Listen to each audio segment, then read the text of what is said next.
नमस्कार दोस्तों, welcome to bright study. I am Aparna Mishra. और दोस्तों, हमारा हिंदी व्याकरण क्रैश कोर्स पार्ट 1 की सीरीज़ चल रही है, जिसमें हम बेसिक कॉन्सेप्ट्स को बेसिक तरीके से कवर किए हैं। और यहाँ पर काफ़ी उन टॉपिक्स को कवर किया गया है दोस्तों, जो आपके कॉम्पिटिटिव लेवल में ज़्यादातर कवर होते हैं। दोस्तों, हमारा क्रैश कोर्स पार्ट 2 जो होगा वो एडवांस लेवल का होगा, जिसमें हम एडवांस टॉपिक्स को कवर करेंगे। तो दोस्तों, हमने इस अपने ये जो कोर्स है हमारा, जिस जो पार्ट 1 है, इसमें हमने अपने कोर्स ओवरव्यू में उन टॉपिक्स को कवर किया है जो कि हमें ज़्यादातर हमारे पेपर्स में पूछे जाते हैं या आते हैं। तो दोस्तों, आप ज़रूर आगे बढ़ने से पहले हर बार मैंने आपसे ये कहा है कि आप इन टॉपिक्स पे नज़र डाल लें। तो इनमें हम, अगर आपको पता है कि भाषा, उपसर्ग और प्रत्यय, ये जो हमारा है, ये हमारे टॉपिक्स कवर हो चुके हैं। अभ्यास प्रश्न हो चुका है, संज्ञा सर्वनाम हो चुका है, अभ्यास प्रश्न हो चुका है इन पर बना। और दोस्तों, हमारा विशेषण भी कंप्लीट हो चुका है, जिसे हमने 3 पार्ट्स में डिवाइड किया था।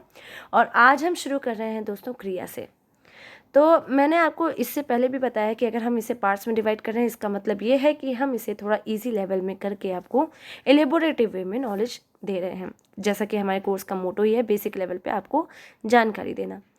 तो इसी तरह से दोस्तों, क्रिया भी हालांकि बहुत ही ईजी और अच्छा टॉपिक है, कॉमन टॉपिक है, हम सभी जानते हैं क्रिया क्या है, लेकिन इसे भी हमने 3 पार्ट्स में डिवाइड किया है। विद एक्स्ट्रा नॉलेज आपको पता चलेगा कि हम इसमें क्या क्या कवर करने वाले हैं, जो आपको भी समझ के ज़्यादा अच्छा फील होगा, ज़्यादा अच्छा लगेगा। तो चलिए चलते हैं अपने पार्ट 1 की तरफ। तो सबसे पहले दोस्तों, हमारा जो टॉपिक है क्रिया, क्रिया क्या है। तो अगर मैं आपसे पूछूं दोस्तों कि हम जो भी कार्य कर रहे हैं, या जो भी हमारी कार्य विधि, कार्य की जो प्रक्रिया चल रही है, जो भी एक्टिविटीज़ चल रही हैं, ये सब क्या है, ये सब, इसे हम क्या कहेंगे। The activities are going on, हम जब बोलते हैं तो यही जो चीज़ है, हम अपनी बोलचाल की भाषा में तो बोलते हैं कि हम काम कर रहे हैं, लेकिन जब उसे हम व्याकरणिक तरीके से, व्याकरणिक भाषा में जब उसे यूज़ करते हैं, तो उसे हम कहते हैं क्रिया, और वो हमारी क्रिया कहलाती है।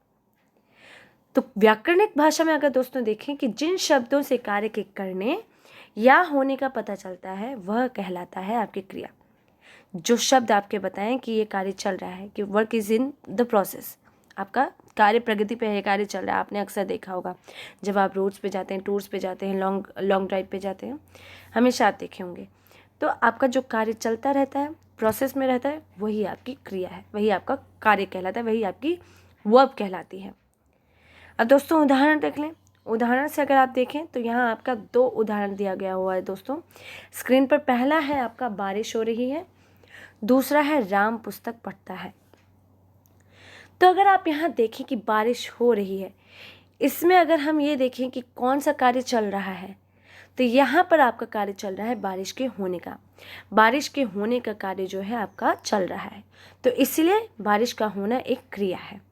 इसी तरह से राम पुस्तक पढ़ता है, तो अगर हम यहाँ पर क्रिया को देखें या समझें, तो राम क्या कार्य कर रहा है, पढ़ने का कार्य कर रहा है। राम पुस्तक पढ़ता है तो उसका कार्य चल रहा है पढ़ने का, इसीलिए ये राम की क्रिया है, पढ़ना राम की क्रिया है। और यहाँ पर पहले एग्जाम्पल में बारिश का होना एक क्रिया है, तो इसे ही हम क्रिया कहते हैं। आगे बढ़े दोस्तों, यहाँ पर लिखा है कि हिंदी व्याकरण में धातु का प्रयोग। अब मैं आपको बता दूं दोस्तों, अगर आप ये सोचेंगे कि धातु ये एक नया वर्ड आ गया, थोड़ा सा कॉम्प्लिकेटेड हो गया, एक नई चीज़ हो गई, थोड़ा सा हाई लेवल की चीज़ हो गई, तो नहीं। हिंदी व्याकरण में धातु का एक अपना बहुत ही ज़्यादा महत्व है, और धातु किस तरह से क्रिया में आपका विशेष भूमिका निभाता है, वो मैं आपको बताऊं। तो सबसे पहले व्याकरण की लैंग्वेज में से समझें। जिस मूल रूप या शब्द से क्रिया का निर्माण होता है, उसे हम धातु कहते हैं। अब एक बात तो ये हो गई, जिस मूल रूप या शब्द से क्रिया का निर्माण होता है वो है धातु। लेकिन अब एक और बात यहाँ पर क्या है, धातु में ना प्रत्यय जोड़ें तो यह सामान्य क्रिया बन जाती है, जैसे पढ़ना, गाना आदि। अब आपका आप ये भी देख रहे हैं। तो लेकिन अब मैं आपको यहाँ पे बता दूं, तो दोस्तों हमने यहाँ पर 2 चीज़ें देखी। एक है कि जिस मूल रूप या शब्द से हमारे क्रिया का निर्माण होता है वो है धातु। तो पहले दोस्तों, जैसे मैंने आपको पहले भी बताया कि अगर हम कोई भी चीज़ को एग्जाम्पल के थ्रू समझें तो वो आपको और अच्छे तरीके से समझ में आती है। तो मैं आपको बता दूं, धातु और कुछ नहीं है, सिर्फ आपका क्रिया का मूल रूप है, और कुछ भी नहीं है। जैसे यहाँ पर हमने एग्जाम्पल लिया पढ़ना, गाना, तो अगर मैं यहाँ पे जैसे यहाँ पे दिया हुआ है धातु में ना प्रत्यय जोड़ें तो यह सामान्य क्रिया हो गई। तो ये तो हुई आपकी सामान्य क्रिया, लेकिन जो पढ़ना गाना में जो आपकी मूल धातु या मूल शब्द है वो है आपका पढ़ गा। पढ़ना में पढ़, गाना में गा, ये आपका धातु का मूल रूप हो गया या शब्द का मूल रूप हो गया। ये है आपका शब्द का मूल रूप जिसे हम धातु कहते हैं। तो यही है आपका धातु। इसमें ना कोई आपकी बहुत ज़्यादा आपको क्वांटम फिजिक्स का कॉन्सेप्ट है, ना कोई बहुत हाई फाई लैंग्वेज है इसमें। यही आपका धातु है, इसमें और कुछ नहीं है। सिर्फ जब हम प्रत्यय जोड़ दे रहे हैं ना तो आपकी सामान्य क्रिया बन जाती है। अब दोस्तों यहीं पर इन दो बातों के साथ एक और चीज़ आपकी यहाँ पर आप देख सकते हैं स्क्रीन पर कि क्रियाओं का प्रयोग जो हो रहा है 3 रूप में किया भी जाता है। यहाँ क्रियाओं का प्रयोग 3 रूप में करके आपको बताया भी गया है। अब किस प्रकार से होता है वो भी देख लीजिए। तो जैसा कि हमने सबसे पहले यहाँ पे 2 चीज़ें पढ़ ली हैं, मूल धातु और सामान्य रूप। इसको आप अलग रख लीजिए। मूल धातु जैसा भी हमने आपको बताया, अगर हंसना है तो आपका हंस हो गया मूल धातु, पढ़ना है तो पढ़ हो गया आपका मूल धातु, जैसा कि हमने यहाँ पर भी अपने एग्जाम्पल में देखा ऊपर। सामान्य रूप जब ना प्रत्यय लग गया तो आपका हो गया आपका सामान्य रूप क्रिया का। फिर प्रथम प्रेरणार्थक।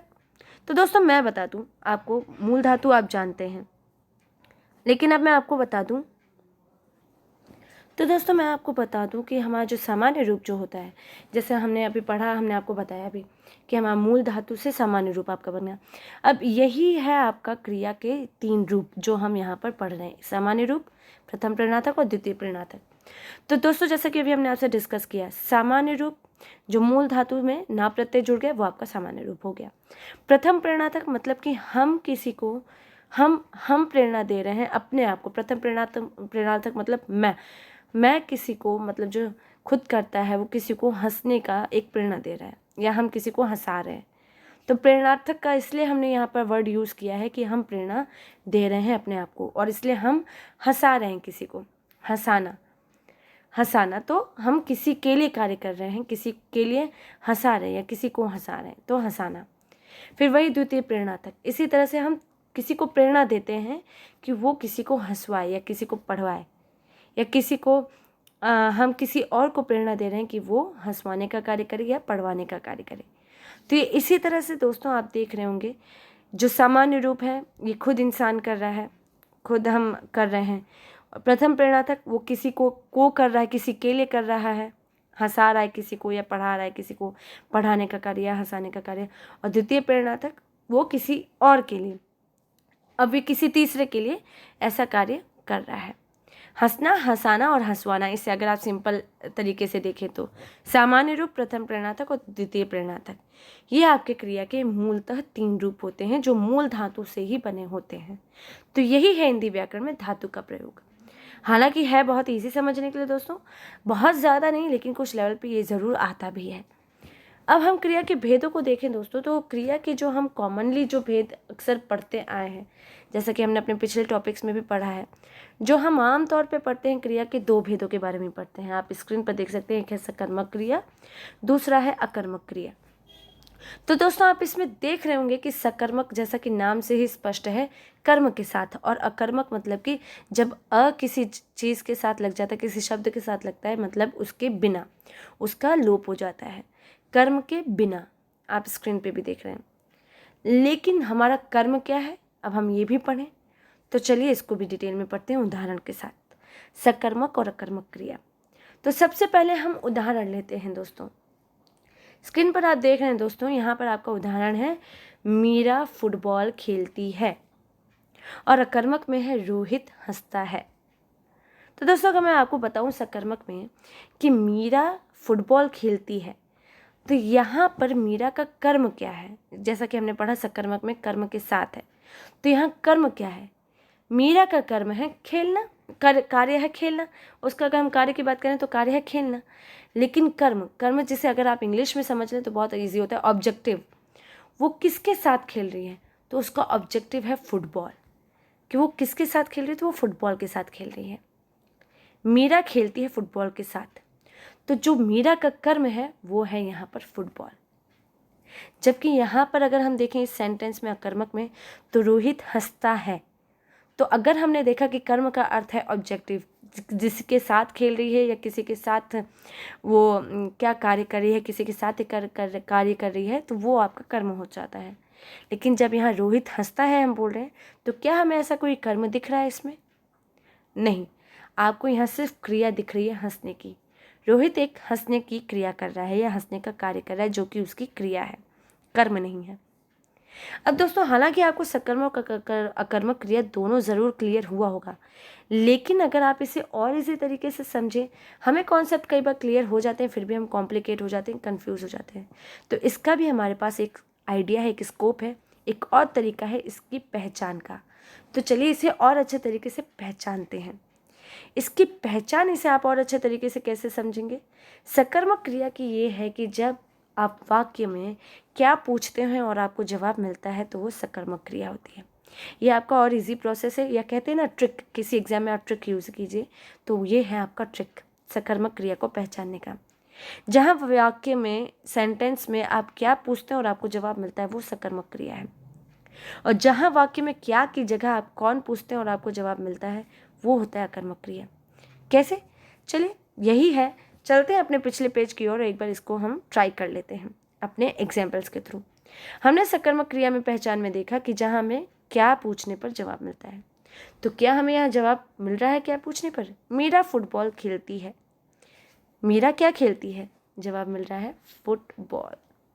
बिल्कुल, तो फिर यहाँ पर हमारी हैंड्स प्रूव्ड जैसी बात होगी। हाँ, यहाँ पर हमें जवाब मिला, इसलिए ये है सकर्मक क्रिया। मीरा क्या खेलती है? फुटबॉल। क्या पूछने पर जवाब मिला, इसलिए है सकर्मक। वहीं यहाँ हम पूछे रोहित क्या हंसता है, तो क्या ऐसा कोई प्रश्न होता है? जी नहीं, ऐसा कोई प्रश्न ही नहीं है, तो हमें जवाब क्या मिलेगा? रोहित क्या हंसता है, ये कैसा क्वेश्चन है, ये कैसा सेंटेंस है? नहीं। हाँ, लेकिन जब हमने अपनी पहचान में देखा कि अगर हम पूछें क्या की जगह कौन, कौन हंसता है, तो हमें जवाब मिल रहा है रोहित। तो ये है अकर्मक क्रिया।